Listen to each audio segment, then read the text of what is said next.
طيبا مباركا فيه كما يحب ربنا ويرضى. أشهد أن لا إله إلا الله وحده لا شريك له، وأشهد أن محمدا عبده ورسوله صلى الله عليه وعلى آله وأصحابه ومن تبعهم بإحسان إلى يوم القيامة. أما بعد، إخوان وأخوات, أعزني Allah wa iyyakum. Kita masuk pada hadis yang ke-8 dari hadis Arba'in An-Nawawiyah. Berkata Al-Imam Abu Zakaria An-Nawawi rahimana wa rahimahullah, an Ibn Umar radhiyallahu anhu qala, dari Ibnu Umar yang Allah telah meridhai beliau dan bapaknya, dia berkata, Ibnu Umar adalah sahabat Nabi Sallallahu Alaihi Wasallam. Bapaknya juga sahabat, yaitu Umar bin Khattab radhiyallahu taala anhu. Umar berkata, qala Rasulullah sallallahu alaihi wasallam, Rasulullah sallallahu alaihi wasallam bersabda,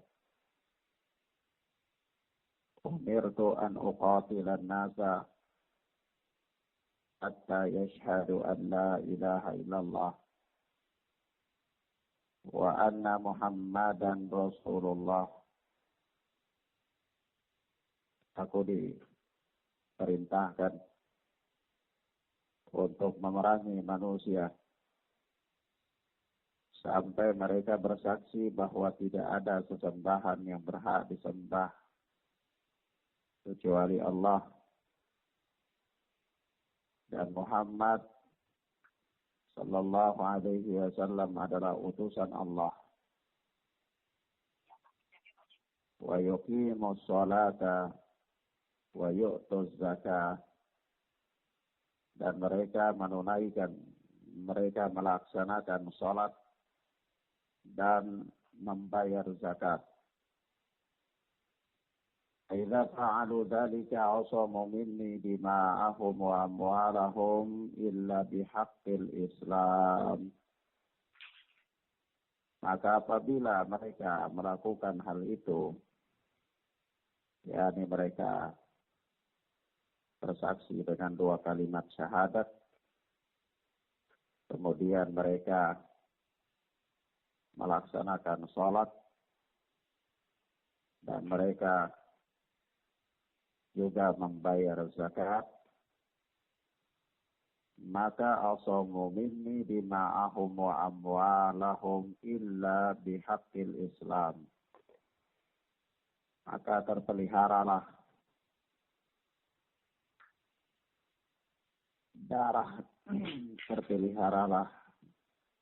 darah dan harta mereka kecuali dengan hak Islam.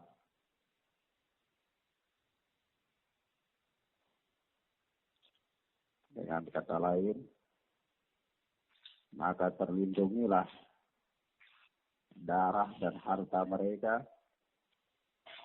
kecuali dengan hak Islam. Wa hisabuhum 'ala Allah, dan perhitungan mereka ada di sisi Allah Subhanahu wa ta'ala. Perhitungan mereka itu ada pada Allah. apakah dia punya amalan itu banyak atau amalan itu kurang, sempurnanya imannya atau tidak sempurnanya imannya, semua itu perhitungan itu ada pada Allah. Ada pada Allah. Tetapi cukup dia dikatakan seorang muslim yang terpelihara darah dan hartanya apabila dia mengucapkan 2 kalimat syahadat, menunaikan, melaksanakan sholat dan membayar zakat. Itu sudah cukup sebagai seorang muslim. Kata Imam Nawawi, rawahul Bukhari wa Muslim. Hadis ini diriwayatkan oleh Al-Imam Bukhari dan Al-Imam Muslim rahimana wa rahimahullah. Maka di dalam hadis yang mulia ini diterangkan bahwa Rasulullah mengatakan umirtu, aku diperintahkan. Yang dimaksudkan di sini yang memerintahkan Rasul Sallallahu Alaihi Wasallam adalah Allah. Nah, ketika Rasulullah mengatakan aku diperintahkan demikian dan demikian, baik dalam perkara halal, haram, ibadah, dan seterusnya, maka itu artinya adalah Allah Subhanahu wa Ta'ala memerintahkan Rasul. Karena Rasulullah tidak bisa diperintahkan dalam perkara-perkara agama, ya, atau secara umum tidak diperintahkan kecuali oleh Allah. Maka tidak bisa ada orang yang memerintahkan Rasulullah Sallallahu Alaihi Wasallam. Ya, kalau Rasulullah mengatakan umirtu, maka itu artinya aku diperintahkan, yakni Allah yang memerintahkan aku. Ya, untuk suatu perkara tersebut. Kenapa? Karena Rasul Sallallahu Alaihi Wasallam itu muballigh anillahi subhanahu. Rasulullah itu penyampai dari Allah yang menyampaikan apa-apa yang Allah Subhanahu wa Ta'ala perintahkan dan larang kepada manusia. Nah, maka di sini Rasulullah diperintahkan oleh Allah untuk apa? Uqatilan nas, untuk memerangi manusia. Memerangi manusia. Para ulama mengatakan kepada kita bahwa yang dimaksudkan dengan manusia di sini adalah al-kuffar, orang-orang kafir. Ya, aku diperintahkan untuk memerangi orang-orang kafir. Orang-orang kafir. Sampai kapan? Sampai mereka menjadi Islam. Sampai mereka menjadi Islam. Yaitu dengan cara apa? Mereka bersaksi dengan 2 kalimat syahadat. Mereka bersaksi bahwa tidak ada sesembahan yang berhak disembah kecuali Allah. Dan Muhammad Sallallahu Alaihi Wasallam adalah utusan Allah. Lalu mereka melakukan sholat. Dan mereka menunaikan zakat. Kalau mereka telah melakukan ini, maka mereka itu telah dianggap sebagai seorang muslim. Maka ketika menjelaskan hal ini, Syekh Shalih Fauzan berkata, hatta yadkhulu fi dinil Islam. Ya, orang-orang kafir itu diperangi sampai mereka masuk dalam Islam, dalam agama Islam. Mereka menjadi Islam. Apa mereka menjadi Islam dengan cara apa? Dengan cara yang disebutkan dalam hadis, yaitu yashhadu an la ilaha illallah wa anna Muhammadan Rasulullah wa yuqimus shalah wa yu'tuz zakah. Mereka bersaksi bahwa tidak ada sesembahan yang berhak disembah kecuali Allah. Dan mereka bersaksi pula bahwa Muhammad itu adalah utusan Allah Sallallahu Alaihi Wasallam. Lalu mereka memperkuat dan membuktikan keyakinan mereka itu dengan amalan-amalan saleh, yaitu melakukan sholat dan membayar zakat. Nah, itulah agama Islam. agama yang diridhai oleh Allah Subhanahu wa taala. Yang tidak ada agama kecuali agama Islam. Artinya agama-agama semuanya selain daripada Islam itu telah dibatalkan oleh Allah Subhanahu wa taala. Walaupun ada orang yang beragama dengannya, tapi dalam pandangan syariat itu tidak dianggap. Tidak apa? Tidak dianggap. Sama dengan bisa saja orang dia menyembah kepada selain Allah. Dia menyembah kepada patung, batu besar misalnya, atau pohon yang dikeramatkan, atau sapi, atau yang semisalnya dari berhala-berhala yang dibuat oleh manusia. Dia menganggapnya sebagai Tuhan. Akan saja. Tetapi dalam pandangan Islam, dalam pandangan syariat, bahwa apa-apa yang dia sembah selain daripada Allah itu adalah sesembahan yang batil, yang tidak dianggap. Yang tidak dianggap. Begitu pula agama, ya terserah. Orang bisa saja dia beragama dengan agama apa saja, terserah dia. Ya, sesuai dengan keyakinan dia barangkali, apa yang dia anut, bisa saja. Tapi dalam pandangan Islam, keyakinan-keyakinan yang dia anut selain daripada Islam yang dibawa oleh Muhammad sallallahu alaihi wasallam itu dianggap batil, tidak ada. Anggap apa? Tidak ada. Nah, Allah Subhanahu wa taala berfirman dalam surat Al-Imran ayat 19, "Inna ad-dina 'indallahil Islam." Sesungguhnya agama yang diridhai di sisi Allah hanyalah Islam. Hanyalah Islam. Dan begitu pula di dalam surat Al-Imran ayat 85 Allah berfirman, "Wa may yabtaghi ghairal islami dinan fala yuqbala min." Barang siapa yang mengambil, mencari ya selain daripada Islam sebagai agama, yakni dia beragama dengan agama selain daripada Islam, dia berkeyakinan dengan keyakinan selain daripada Islam, la yuqbala minhu, maka keyakinannya itu tidak diterima oleh Allah. Keyakinannya itu tidak apa? Diterima oleh Allah Subhanahu wa taala. Nah, maka kalau kita lihat di sini, Rasulullah Sallallahu Alaihi Wasallam menjelaskan beberapa rukun daripada rukun Islam, beberapa rukun daripada rukun Islam. Yaitu yang pertama adalah syahadatan, dua kalimat syahadat, dua kalimat syahadat. Sebagaimana telah berlalu ya. Dalam beberapa hadis yang lalu telah kita bahas bahwa buniyal Islamu ala khamsin. Agama Islam itu dibangun di atas 5 perkara. 5 rukun. 5 tiang. Ya.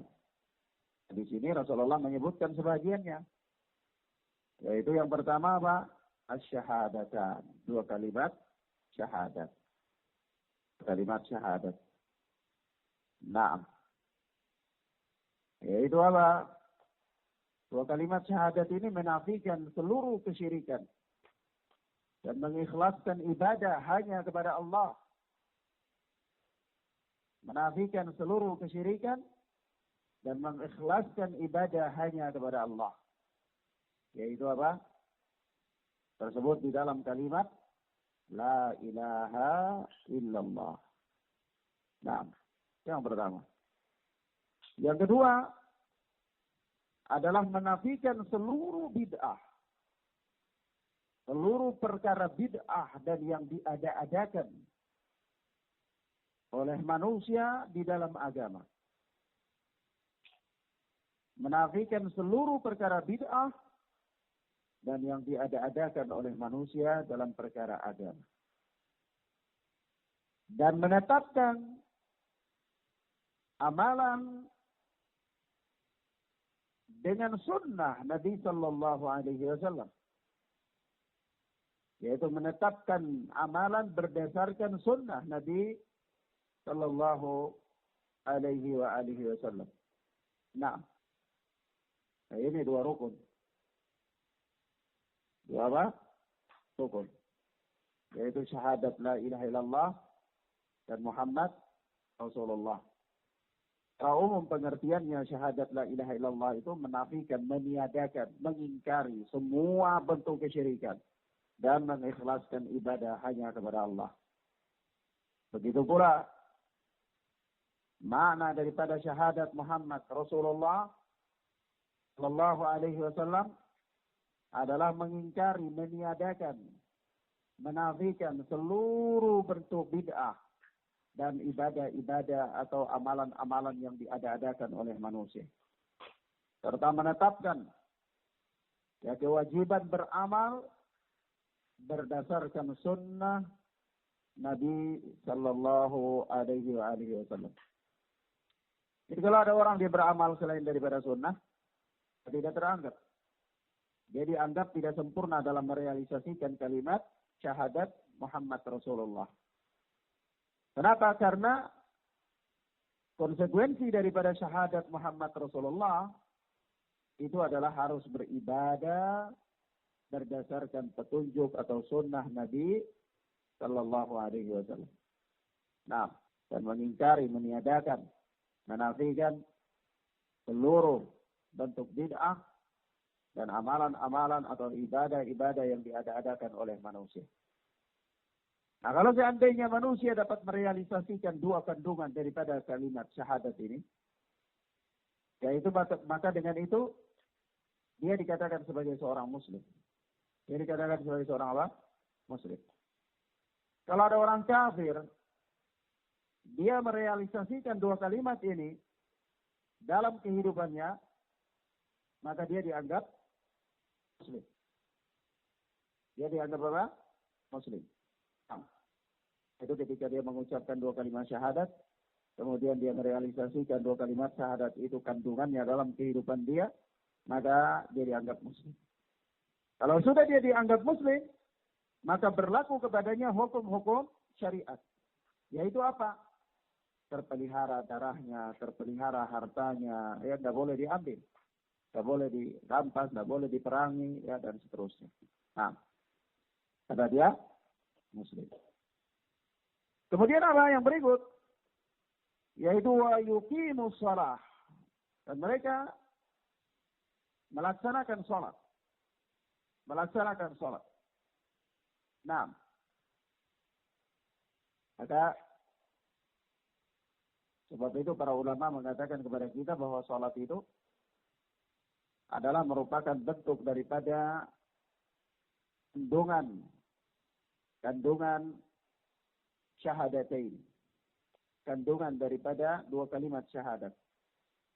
Kalau ada orang dia bersaksi atau dia bersyahadat tapi dia tidak pernah sholat, maka ini bagian para ulama mengatakan dia murtad. Dan dia apa? Murtad. Sebab itu supaya dia tetap Islam, ya dia harus sholat.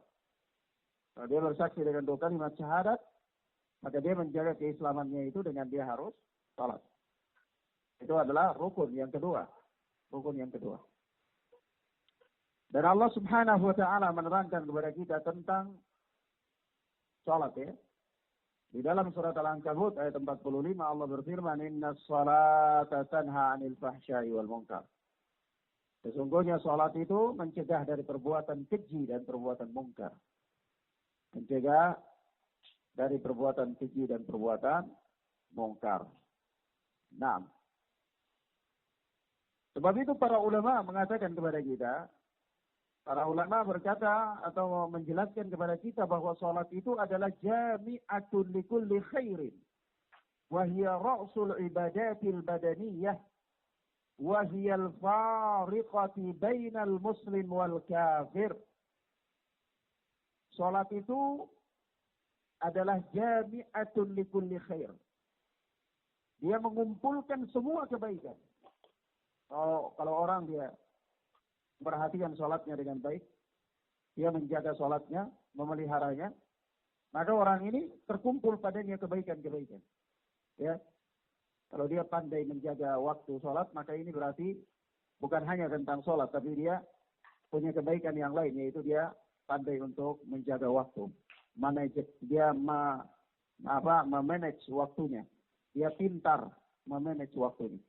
Dia tahu, oh ini jadwal ini untuk ini, jadwal ini untuk ini, jadwal ini. Dia terbiasa dengan apa?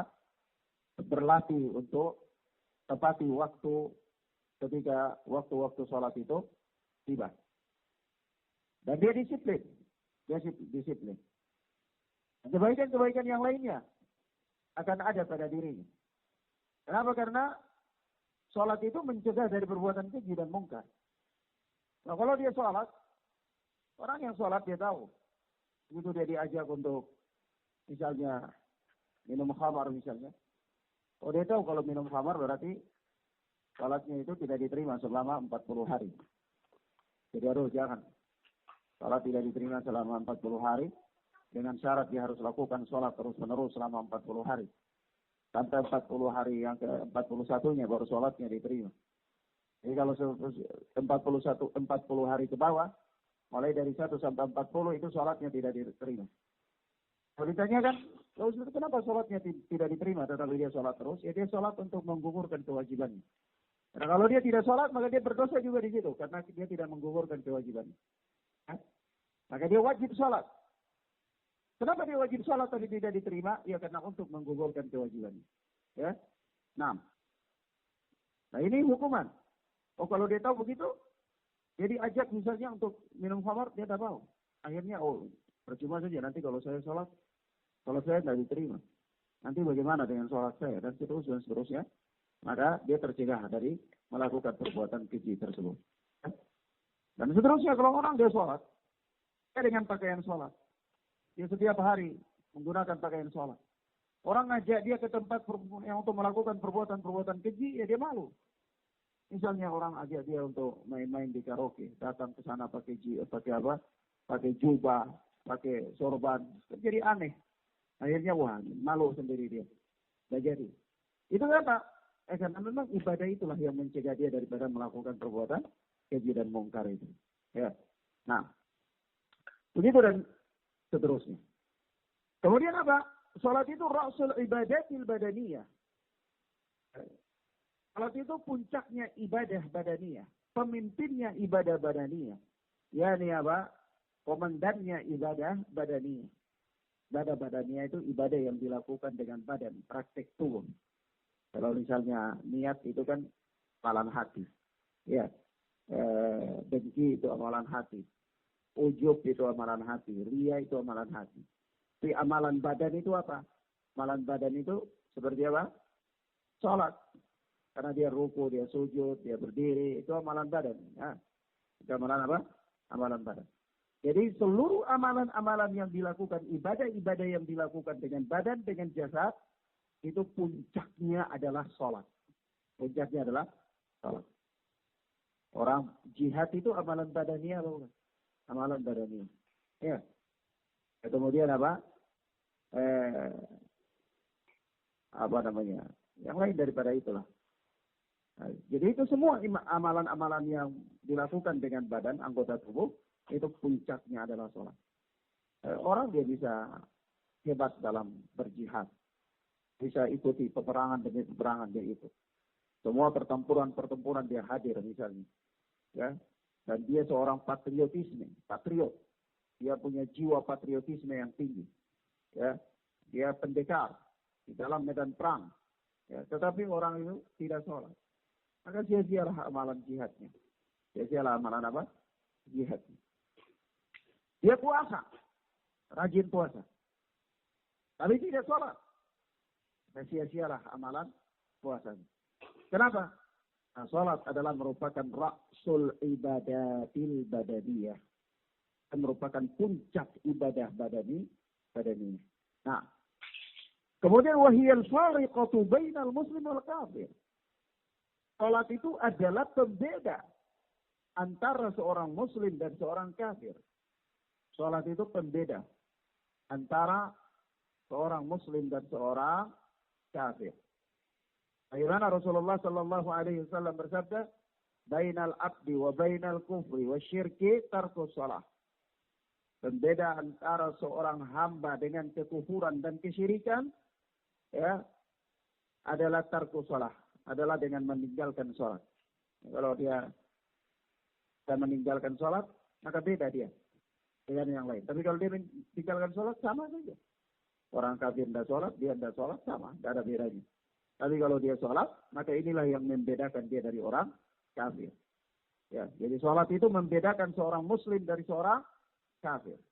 Nah, kemudian yang berikut adalah apa? Yutus zakat. Mereka menunaikan zakat. Zakat. Nah, zakat itu apa namanya? Bagaimana Allah berfirman dalam surat Ad-Dariyat ya. Wa fi amwalihim haqqun lis-sa'ili wal mahrum. Ini pada harta mereka itu ada hak orang-orang yang meminta. Ya. Hak orang yang meminta, hak orang lain. Nah, maka zakat itu adalah wajib dalam harta seorang muslim. Ya, bagi orang yang meminta dan orang-orang yang fakir, yang terhalang, yang tidak mempunyai harta benda. Nah,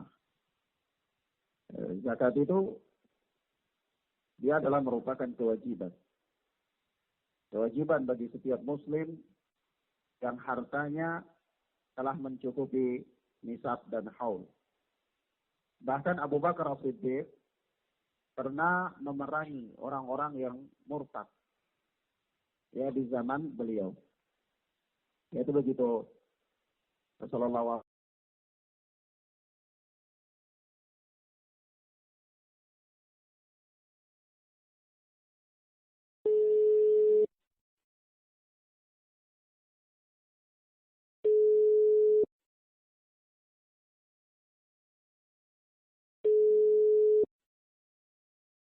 Abu Bakar, demi Allah saya akan memerangi mereka kalau seandainya mereka tidak bayar zakat.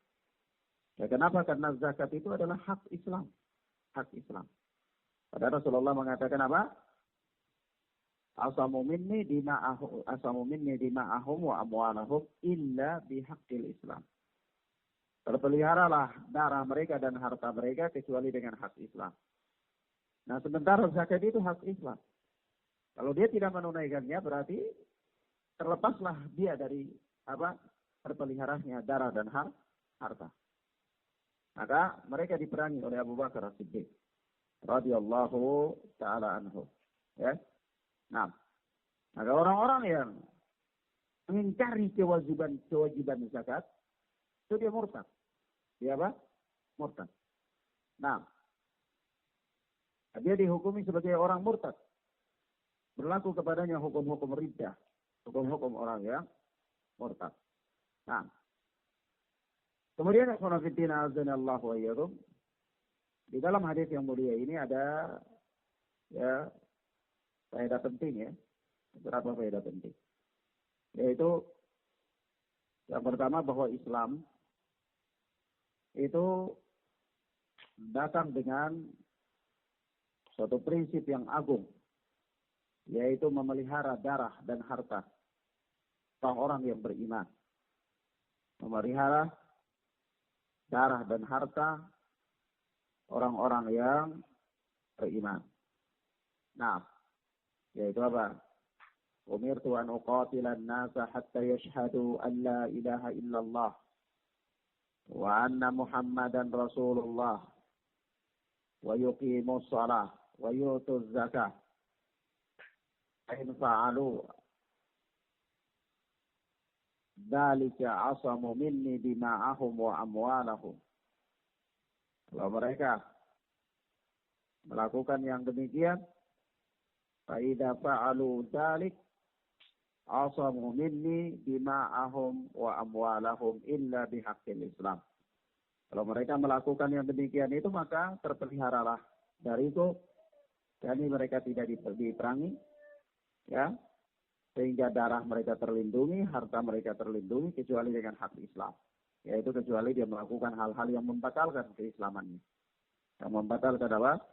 Keislamannya. Nah, kemudian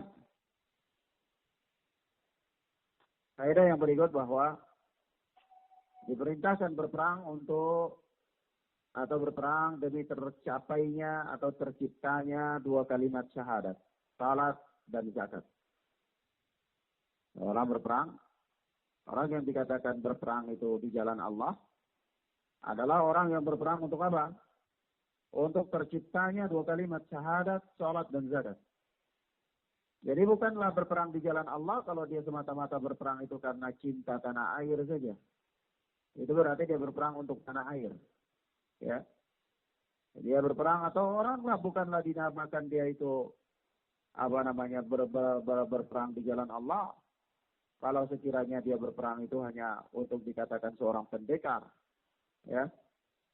Dia juga tidak dikatakan berperang di jalan Allah kalau dia itu berperang semata-mata hanya untuk membela sukunya saja. Ya, kabilahnya.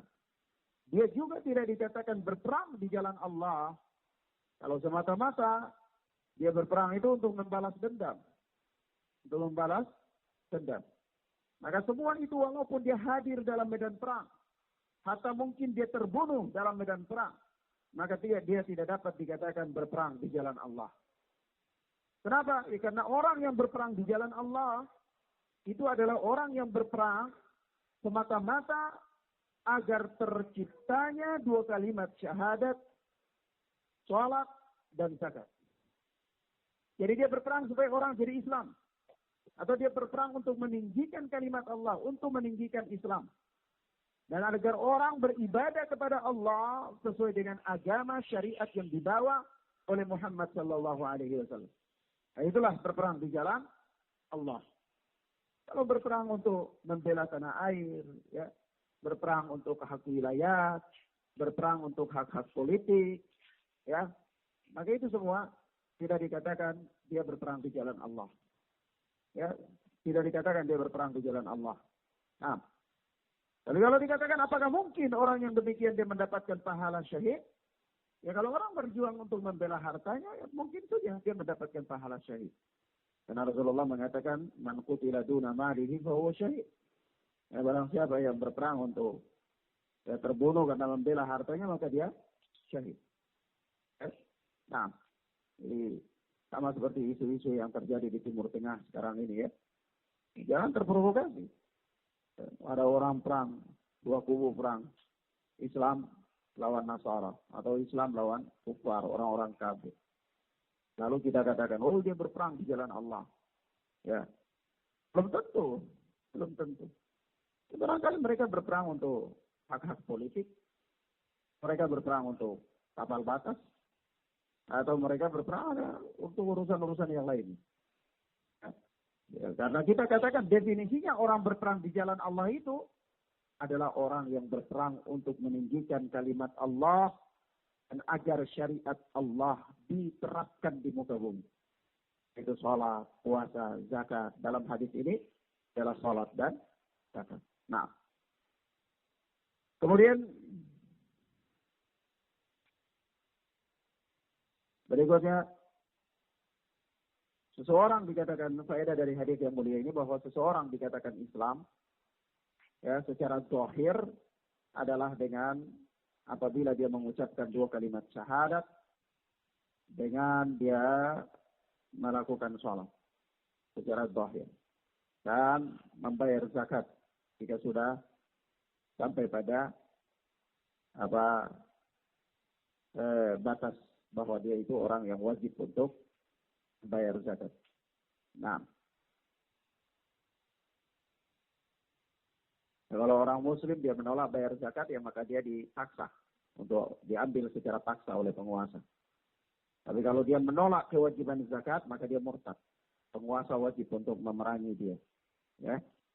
Nah, jadi kita katakan, seseorang itu dia sudah ucapkan dua kalimat syahadat, dia sudah sholat, dia sudah bayar zakat, kalau dia memang mampu, hartanya cukup untuk membayar zakat, maka secara zahir kita katakan dia Islam.